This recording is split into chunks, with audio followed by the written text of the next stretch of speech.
పద అనన్య, ఎవరినైనా ఏడిపిద్దాం. ఏంటి సుకన్య, ఎప్పుడు చూసినా ఎవరో ఒకరిని ఏడిపిద్దామని చూస్తావు? వెళ్దాంలే, ఫస్ట్ ఎవరినైనా వెదవని చేద్దాం. లేదు, చాలా ఎక్కువైంది. పిచ్చి పనులన్నీ నువ్వు చేస్తావు, నాకేమో తిట్లు పడతాయి. విను, నిన్న పక్కింటి ఆంటీతో ఏం చేసావు నువ్వు? ఏమని అన్నారా ఆవిడ? నాతో అంటున్నారు, రా నీ పని చెప్తాను అని. చెప్పు, నిన్నేమన్నారు? అరే ఏం లేదు, ఆవిడ కొంచెం కంత్రిగా అనిపిస్తుంది, అందుకే ఆవిడతో పెట్టుకున్నా. ఆవిడ అన్నారు, ఉండు మీ మమ్మీతో చెప్తాను అని. అప్పుడు నేను కూడా చెప్పా, చూద్దాంలే, నా పేరు అనన్య అన్నాను. ఇలా అంటూ అనన్య సుకన్యకి ఒకటి వేయడానికి అటు వెళ్ళింది. అప్పుడు సుకన్య ఇంటివైపు పరుగు తీసింది. అనన్య సుకన్య కవల పిల్లలు. చూడ్డానికి ఇద్దరు ఒకేలా ఉండేవారు. వారిద్దరిలో తేడా కనిపెట్టడం చాలా కష్టం. ఒక్కోసారి వాళ్ళ తల్లిదండ్రులు కూడా వాళ్ళని కనిపెట్టలేకపోయేవారు. ఇది చూసుకుని సుకన్య చాలా ఆడుకునేది. తను ఎప్పుడు పెంకి పనులు చేసినా తన బదులు అనన్యకి తిట్లు పడేవి. ఆ రోజు కూడా ఇంటికి లేటుగా వచ్చినందుకు అనన్యకి తిట్లు పడ్డాయి. ఆ సాయంత్రం, ఇప్పుడు మనశ్శాంతిగా ఉందా?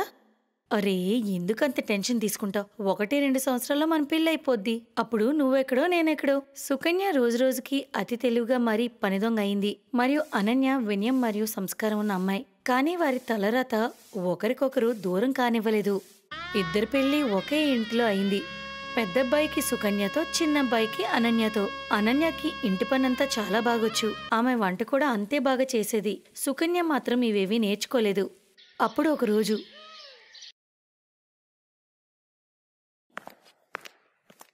అరే, కూర్చొని టీవీ చూస్తున్నావు, వెళ్ళి బట్టలైనా ఉతుక్కో. అత్తయ్య, మీరు అనన్యకి చెప్పొచ్చు కదా, తెల్లవారి నుంచి నేనే పనంతా చేశాను. గిన్నెలు తోమి వంట అంతా చేశాను. ఓ, అలాగా తల్లి, నేను అనుకున్నాను అనన్య అవన్నీ చేసిందని. లేదత్తయ్య, నేనే చేశాను. తనైతే ఇప్పుడే రూమ్ నుంచి బయటకొచ్చింది. అవునా, ఉండు, నేనిప్పుడే మాట్లాడతాను. ఇల్లు తుడుస్తున్న అనన్య దగ్గరకు ఆమె కోపంగా వెళ్ళింది. రోజంతా విశ్రాంతి లేదా టీవీ. ఇల్లు తుడిచే టైం అయింది. ఇంకా ఆపు. చూడు, మీ అక్కని రోజంతా ఎంత పని చేస్తూ ఉంటుందో. రోజంతా పనిచేస్తుంది. ఆమె మాటలన్నీ విన్నాక అనన్యకు అర్థమైపోయింది, సుకన్య వాళ్ళ అత్తగారిని కూడా వెధవని చేసిందని. ఆమె వాళ్ళ అత్తగారిని ఏమనకుండా తన పని తను చేసుకున్నది. పాపం అనన్యకు తెల్లవారి నుండి రాత్రి వరకు అన్ని పనులు చేయాల్సి వస్తుంది. కానీ అత్తగారి నుండి తిట్లు కూడా ఆమె భరిస్తుంది.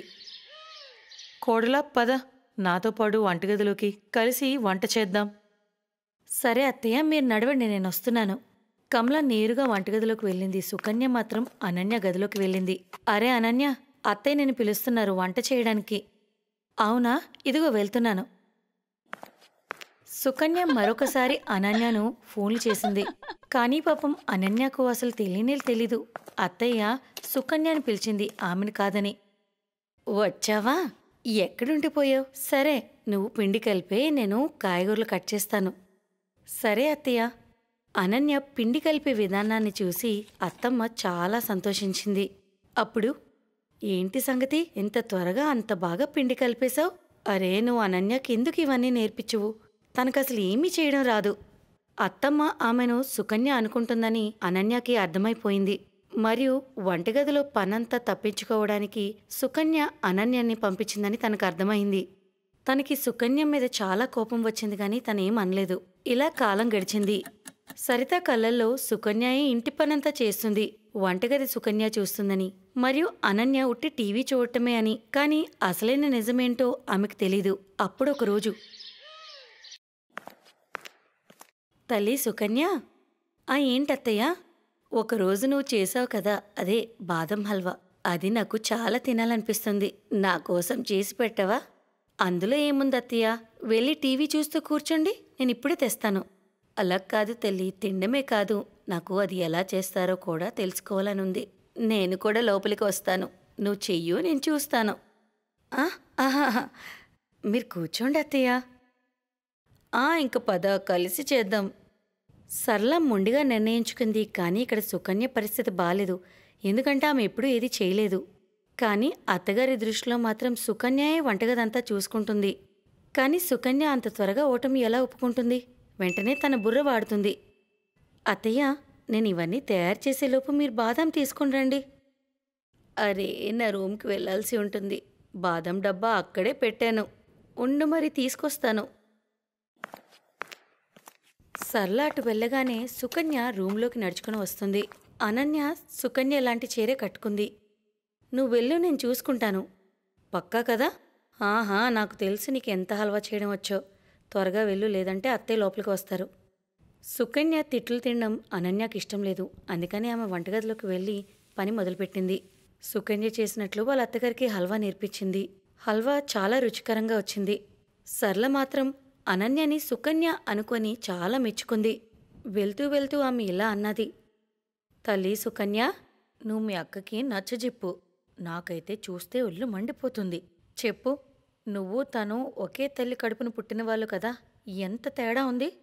సరళ మాటలు విని అనన్యకి చాలా బాధ అనిపించింది. తను వాళ్ళ అత్తగారికి నిజం చెప్పాలనుకుంది, కానీ చెల్లి గురించి ఆలోచిస్తూ అలా ఉండిపోయింది. మరుసటి రోజు సుకన్య వంటగది వైపు వస్తుంటే అత్తగారు తన చేయి పట్టుకున్నారు. ఏం చేస్తున్నారు అత్తయ్య? ఈరోజు నిన్ను వదిలేది లేదు. నువ్వు నాతో ఎప్పుడూ అబద్ధం చెప్పావు. నీకసలు ఏదీ రాదు. మరియు నువ్వు రోజు మీ అక్క చేసిన పనులన్నిటికీ నీ పేరు చెప్పుకొని చాలా తప్పు చేశావు. పాపం రోజంతా వంటగది మరియు ఇతర పనులతో ఉండేది. అంతేకాదు నా తిట్లు కూడా సైలెంట్గా వినేది. సరళ సుకన్యని తిడుతూనే ఉంది. కానీ సుకన్య మళ్ళీ అబద్ధం చెప్పడానికి ప్రయత్నించింది. లేదు అత్తయ్య, నేనేం అబద్ధం చెప్పట్లేదు. నేను చాలా పనిచేస్తాను. నిన్నంతా కష్టపడి వంటగదిలో మీకోసం హల్వా చేశానా లేదా? మీరు కూడా అక్కడే ఉన్నారు. అక్కడే ఉన్నాను కాబట్టి అంతా తెలుసుకోగలిగాను. నువ్వే హల్వా చేసినట్టయితే ఏది చూపించు. నిన్న కళాయి దించినప్పుడు కాలిపోయింది కదా, చూపించు మరి. సుకన్య 2 చేతులు వెనక్కి పెట్టుకుని అక్కడే నిలబడింది. ఎందుకంటే ఆమె దొరికిపోయింది. ఆ తర్వాత సరళ వేరే రూంలోకి వెళ్ళింది. అక్కడ అనన్య కాలిపోయిన చేయితో నిలబడి ఉంది. సరళ ఆమె తలను ప్రేమగా నిమురుతూ ఇలా అంది, నన్ను క్షమించు తల్లి, కానీ నువ్వు కూడా నాకొక ఒట్టు వెయ్యు. ఈ దెబ్బ మానిన వెంటనే కూడా నీ పని దొంగ చెల్లి కోసమైనా సరే ఎలాంటి తప్పును క్షమించనని. ఒక ఊరిలో కరుణ అనే ముసలి విధవరాలుండేది. తన భర్త రాంప్రసాద్ ఒక రోడ్డు ప్రమాదంలో చనిపోయాడు. కరుణకి ఒక కొడుకు కూడా ఉన్నాడు. అతను పట్నంలో సెటిల్ అయిపోయి అక్కడ అమ్మాయినే పెళ్లి చేసుకుంటాడు. కరుణ బ్రతకడానికి తన భర్త యొక్క పాత మోమో షాప్ నడుపుతూ ఉంటుంది. బాబు, ఈ ముసల్దాని శరీరంలో ప్రాణం మాత్రమే ఉంది. ఎప్పటి వరకు బ్రతుకుంటానో కూడా తెలీదు. నువ్వు ఒక్కసారి ఇంటికి రారా, నిన్ను చూడాలనుంది. మీ నాన్నగారు చనిపోయిన తర్వాత నువ్వు తప్ప ఇంకెవరున్నారు నాకు? అమ్మా, నాకంత టైం లేదు, నేను రాలేను. నువ్వు ఊరికే కాల్ చేయకు. సుధీర్ అలా అని ఫోన్ కట్ చేస్తాడు. కరుణ బాధపడుతూ ఫోన్ బూత్ నుంచి బయటికి వచ్చేస్తుంది. ఏమైంది వదినా? సుధీర్ ఏమంటున్నాడు? ఏమీ లేదు, తనకి టైం దొరికినప్పుడు వస్తాడంట. సుధీర్ పట్నం వెళ్ళాక చాలా మారిపోయాడు. అతని కోసం ఎదురు చూడడం మానేయండి. ధనీరామ్ గారు, ఏ తల్లైనా తన బిడ్డని మర్చిపోలేదు. ఎంత డబ్బులయ్యాయి? నేను మీ నుండి డబ్బులు ఎలా తీసుకుంటాను వదినా? ఏం పర్లేదు, మీరు జాగ్రత్తగా ఇంటికి వెళ్ళండి. లేదు ధనీరామ్ గారు, నేను మీకు ముందే చాలా అప్పున్నాను. నేను ఇప్పటి వరకు ఆ డబ్బులే ఇవ్వలేకపోతున్నాను. డబ్బులదే ఉంది వదినా, మీ దగ్గర ఉన్నప్పుడే ఇవ్వండి, ఏం పర్వాలేదు.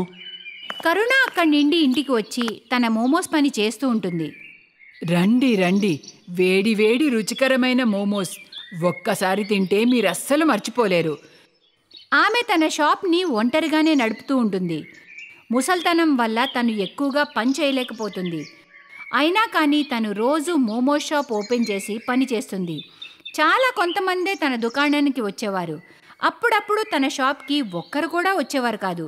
కరుణ బ్రతుకు మరింత కష్టంగా మారింది. కరుణ చాలా మతపరమైన స్వభావం గలది. తను ప్రతిరోజు గణేశుడి గుడికి వెళ్ళి నీళ్లు ఇచ్చి ప్రార్థన చేసుకునేది. ఓ దేవుడా, నా పైన కొంచెం దయ చూపించు. నా జీవితం చాలా కష్టంగా మారింది. బయట అప్పు చేసి నేను నా కొడుకుని చదివించాను. కానీ ఇప్పుడు వాడు నన్ను చూడ్డానికి కూడా రావట్లేదు. నా భర్త చనిపోయాక ఆయన షాప్ని నడపడం చాలా కష్టంగా ఉంది. నాకు ముసల్తనం వచ్చేసింది. దేవుడా, దయ చూపించు. ఈ ముసల్దాన్ని కరుణించు స్వామి. అలా అని కరుణ అక్కడి నుండి వెళ్ళిపోతుంది. కరుణ బాధగా అలా షాప్లో కూర్చునుంటుంది. అప్పుడే కరుణ వద్దకి 2 కవల పిల్లలు వస్తారు. 2 16 ఏళ్ల కుర్రాళ్లే. వాళ్ళు ఆమెతో ఇలా అంటారు, అమ్మా, మా ఇద్దరికీ ఇల్లు లేదు, నీతో మేము ఉండొచ్చా? దానికి బదులుగా మేము నీ షాప్లో పనంతా చేస్తాం. బాబు, నేనే ఇబ్బందుల్లో ఉన్నాను. ఇక నేను మిమ్మల్ని ఎలా ఉంచుకుంటాను? అమ్మా, మేము నీ పనులన్నీ చేసి పెడతాం. నీ ఇంట్లో కొంచెం చోటు ఇస్తే చాలు. సరే అయితే. కరుణకి ఆ ఇద్దరి కవల పిల్లలపై దయ కలుగుతుంది. తను ఆ ఇద్దరిని తనతో ఉండడానికి ఒప్పుకుంటుంది. భగవంతుడిసారి కరుణ ప్రార్థన వింటాడు. వాళ్ళిద్దరూ దేవుడు పంపిన దేవదూతలు. దేవుడు కరుణకి సహాయం చేసేందుకే వాళ్ళని పంపుతాడు. కరుణ మోమోస్ తయారు చేస్తూ ఉంటుంది. అమ్మా, మీరు ఈ పని మాకు వదిలేయండి, మేం చూసుకుంటాం. మీరు వెళ్ళి విశ్రాంతి తీసుకోండి అమ్మా. కరుణ వంటింటి నుండి వెళ్ళిపోతుంది. ఆ తర్వాత ఇద్దరూ డోర్ వేసుకుంటారు. కాసేపటికి డోర్ ఓపెన్ చేయగానే మోమోస్ అన్నీ చాలా బాగా తయారు చేసి పెట్టడం కరుణ చూస్తుంది. అది చూసిన కరుణ చాలా సంతోషపడుతుంది. అబ్బో, మీరిద్దరూ చాలా బాగా పనిచేస్తున్నారే. ఆ తర్వాత కరుణ ఆ ఇద్దరితో పాటు తన మోమో షాప్ ఓపెన్ చేసి మోమోస్ అమ్మడం మొదలు పెడుతుంది. రండి బాబు, రండి. రుచికరమైన మోమోస్ తినండి. ఒక్కసారి తింటే అస్సలు వదిలిపెట్టరు. రండి బాబు, రండి. ఈరోజు కరుణ మోమోస్ నుండి ఎప్పుడూ రాని రుచికరమైన సువాసన వస్తూ ఉంటుంది. ఆ వాసనకి బజార్లో ఉన్న వాళ్ళందరూ అట్రాక్ట్ అయ్యి కరుణ షాప్కి వస్తారు. ఇక చూస్తూ చూస్తూ కరుణ షాప్ ముందు చాలా మంది గుంపు కడతారు. ఒక ప్లేట్ మోమోస్ ఇవ్వండి, నాకు కూడా ఒక ప్లేట్ ఇవ్వండి. అబ్బా, చాలా బాగున్నాయి. ఇంత రుచికరమైన మోమోస్ నేను ఎప్పుడూ తినలేదు. అబ్బా, ఎంత బాగున్నాయో. కరుణ కస్టమర్స్ మాటలు విని చాలా ఆనందపడుతుంది. చూస్తూ చూస్తూనే తన మోమోస్ అన్నీ అమ్ముడుపోతాయి. ఈరోజు చాలా మంచి లాభాలు వచ్చాయి. రోజు మన మోమోస్ ఇలానే అమ్ముడుపోతే నా అప్పులన్నీ తీరిపోతాయి బాబు. ఆ ఇద్దరు పిల్లలు కరుణని ఏ పని చేయనివ్వరు. వాళ్ళిద్దరూ మోమోస్ తయారు చేసేవారు. ఆ మోమోస్ని కరుణ అమ్మేది. వాళ్ళిద్దరూ చేసే మోమోస్లో ఏదో రుచి అందర్నీ లొట్టలేసుకుంటూ తినేలా చేసింది. ఒకరోజు రాత్రి వాళ్ళిద్దరూ వంటింటి తలుపు మూసుకుని మోమోస్ తయారు చేస్తూ ఉంటారు. ప్రతిరోజు వీళ్ళిద్దరూ తలుపు మూసుకుని ఎందుకు మోమోస్ తయారు చేస్తారు? ఈరోజు వీళ్ళిద్దరూ లోపల ఏం చేస్తున్నారో తప్పకుండా చూడాలి. ఇప్పుడే వెళ్ళి చూస్తాను. కరుణ దొంగచాటుగా వెళ్ళి కిటికీలోంచి చూస్తుంది. వాళ్ళిద్దరి చేతుల నుంచి ఏదో చమత్కారం చేయడం కరుణ చూస్తుంది. ఆ శక్తులతో మోమోస్ వాటంతటవే తయారైపోతాయి. ఆ మాయ చూసి కరుణ మౌనంగా ఉండిపోతుంది. తను వెంటనే ఆ ఇద్దరి దగ్గరికి వెళ్ళి, తలుపు తెరవండి. ఆ అమ్మగారు, ఏమైంది? ఎవరు మీరు? నేను కిటికీలోంచి అంతా చూశాను. నిజం చెప్పండి, అసలు మీరెవరు? భయపడకండి అమ్మా, మేము మీకు ఎలాంటి నష్టం చేయము. మీకు సహాయం చేయడానికే వచ్చాము. మేము భగవంతుడి దూతలం. మమ్మల్ని గణేశుడు పంపాడు. ఏంటి, నిజమా? గణపతి దేవుడు నాకు సహాయం చేయమని పంపాడా? నిజమేనా? అవునమ్మా, దేవుడు మీ ప్రార్థన విన్నాడు. అందుకే ఆయన మీకు సహాయంగా ఉండమని పంపాడు. కరుణ ఇదంతా విని చాలా సంతోషిస్తుంది. ఆ తరువాత ఆ ఇద్దరి కవల పిల్లల మాయతో కరుణ రోజులు మారుతాయి. ఆ ఇద్దరూ ప్రతిరోజు వారి మాయతో మోమోస్ తయారు చేస్తారు. కరుణ వాటిని అమ్ముతుంది. చూస్తూ చూస్తూ కరుణ షాప్ చాలా బాగా నడుస్తుంది. తన మోమోస్ తినడానికి జనాలు దూరం నుండి వస్తూ ఉంటారు. అలా కరుణ పెద్ద మోమో షాప్ని ఓపెన్ చేస్తుంది. ఇక మెల్లమెల్లగా తన అప్పులన్నీ తీర్చేస్తుంది. ఇప్పుడు కరుణకి డబ్బు సమస్య లేదు. ఈ విషయం కరుణ కొడుకు సుధీర్ వరకు చేరుతుంది. ఇక్కడ సుధీర్ జాబ్ కూడా పోతుంది. అందుకే ఒకరోజు కరుణ కొడుకు సుధీర్ అతని భార్యతో తిరిగి వస్తాడు. అమ్మా, నేను వచ్చేసానమ్మా. సుధీర్ బాబు, వచ్చేసావా? నిన్ను చూసేందుకు ఈ అమ్మ కళ్ళు కాయలు కాశాయి బాబు. అమ్మా, నువ్వు నాకు బాగా గుర్తొచ్చావు. నన్ను క్షమించమ్మా. నేను ఒక పిచ్చోణ్ణి. నిన్ను కలిసేందుకు రాలేదు. నాకు మతిపోయింది. కానీ ఇప్పుడు నేను వచ్చేసానమ్మా. ఇదిగో, ఈమె నీ కోడలు. నమస్తే అత్తయ్య. బాబు, నువ్విక్కడికి వచ్చినప్పుడే నేను నిన్ను క్షమించేశాను. ఈరోజు భగవంతుడు నాకు అన్ని సుఖాలు ఇచ్చాడు. నేను చాలా సంతోషంగా ఉన్నాను బాబు. నాకు ఇంకేం అవసరం లేదు. పద ఇంటికి, అందరం కలిసి వెళ్దాం. ఏమైంది? బీరువా తాళాలు దొరికాయా? ఇదిగో. సరే, త్వరగా ముసల్దాన్ని డబ్బులన్నీ తీసుకొని ఇప్పుడే వెళ్ళిపోదాం. మీరా మరియు సుధీర్ చాటుగా వెళ్ళి బీరువా తలుపులు తీస్తారు. ఇక తను బీరువా నుండి డబ్బులన్నీ తీసి వాళ్ళ బ్యాగ్లో నింపుకుని అక్కడి నుండి పారిపోతారు. పరిగెడుతూ వాళ్ళ ఊరి నుంచి బయటకు వచ్చేస్తారు. వాళ్ళు అలిసిపోయి ఒక దగ్గర కూర్చుంటారు. ఇంత డబ్బు నేను జీవితంలో మొదటిసారి చూస్తున్నాను. ఒకసారి బ్యాగ్ తీసి చూపించు, కొంచెం మనస్ఫూర్తిగా చూసుకుంటాను. సుధీర్ డబ్బుల బ్యాగ్ని తెరిచి చూస్తే దానిలో ఒక రాయి ఉంటుంది. ఇద్దరి కవల పిల్లల మాయంతో ఆ డబ్బంతా రాయిలా మారిపోతుంది. అది చూసి వాళ్ళిద్దరూ ఆశ్చర్యపోతారు. వాళ్ళిద్దరూ ఆ రాయిని తిప్పి తిప్పి చూస్తారు, కానీ డబ్బులు జాడే ఉండదు. అరే, డబ్బేమైంది? దీంట్లోనే పెట్టాం కదా. అవును, డబ్బులేమయ్యాయో తెలియట్లేదు. అప్పుడే అక్కడికి కవల పిల్లలిద్దరూ వస్తారు.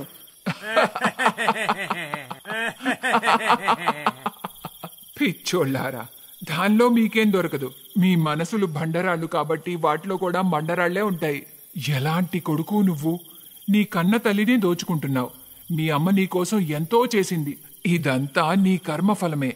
అమ్మలేని నీ జీవితం ఇలాంటి రాయి లాంటిదే. ఎలాంటి వాల్యూ లేదు నీకు. ఇంకా సమయం మించిపోలేదు. తిరిగి వెళ్ళి మీ అమ్మని క్షమించమని అడుగు. మీ ఇద్దరూ మా కళ్ళు తెరిపించారు. మేము డబ్బు ధ్యాసలో గుడ్డివాళ్లమయ్యాం. మేమిక ఎలాంటి తప్పులు చేయం. మీరా మరియు సుధీర్ కరుణ దగ్గరికి తిరిగి వెళ్ళిపోతారు. తనకి నిజమంతా చెప్పి క్షమాపణ అడుగుతారు. కరుణ కూడా వాళ్ళని క్షమిస్తుంది. నేను మీకు ఎలా ధన్యవాదాలు చెప్పాలో అస్సలు అర్థం కావట్లేదు. మీరు నాకు ఇంత సహాయం చేసినందుకు చాలా ధన్యవాదాలు. మీ వల్లనే నా కొడుకు కోడళ్ళు నా దగ్గరకు వచ్చేశారు. మీ ఇద్దరికీ చాలా చాలా ధన్యవాదాలు. అలా అనకమ్మా, మేమేమీ చేయలేదు. ఇదంతా ఆ దేవుడే చేయించాడు. ఇప్పుడు మీ జీవితం బాగైంది. మాకు కూడా వెళ్లే సమయం వచ్చేసింది. మేం వెళ్లేందుకు అనుమతించండి అమ్మా. మేం వెళ్ళొస్తాం. మీరు జాగ్రత్తగా ఉండండి. అలా అని వాళ్ళిద్దరూ అక్కడి నుండి వెళ్ళిపోతారు. ఆ తర్వాత కరుణ జీవితం ప్రశాంతంగా మారింది. తనకి దేని కొరత లేదు. తన మోమో షాప్ కూడా చాలా బాగా నడుస్తూ ఉంటుంది. తను తన కొడుకు కోడలతో జీవితాంతం సంతోషంగా గడుపుతూ ఉంది. Best buddies. హలో ఫ్రెండ్స్, ఈ వీడియో చూసినందుకు మీకు ధన్యవాదాలు. ఒకవేళ మీకు ఈ వీడియో నచ్చినట్లయితే దయచేసి లైక్ చేసి సబ్స్క్రైబ్ చేయండి మరియు ఈ వీడియోపై కామెంట్ చేయండి. ఇంకో విషయం, షేర్ చేయడం మర్చిపోకండి. ఇలాంటి మరిన్ని వీడియోలు మీరు చూడాలనుకుంటే కిందనే ఉన్న బెల్ బటన్ని నొక్కండి. చూస్తూనే ఉండండి బెస్ట్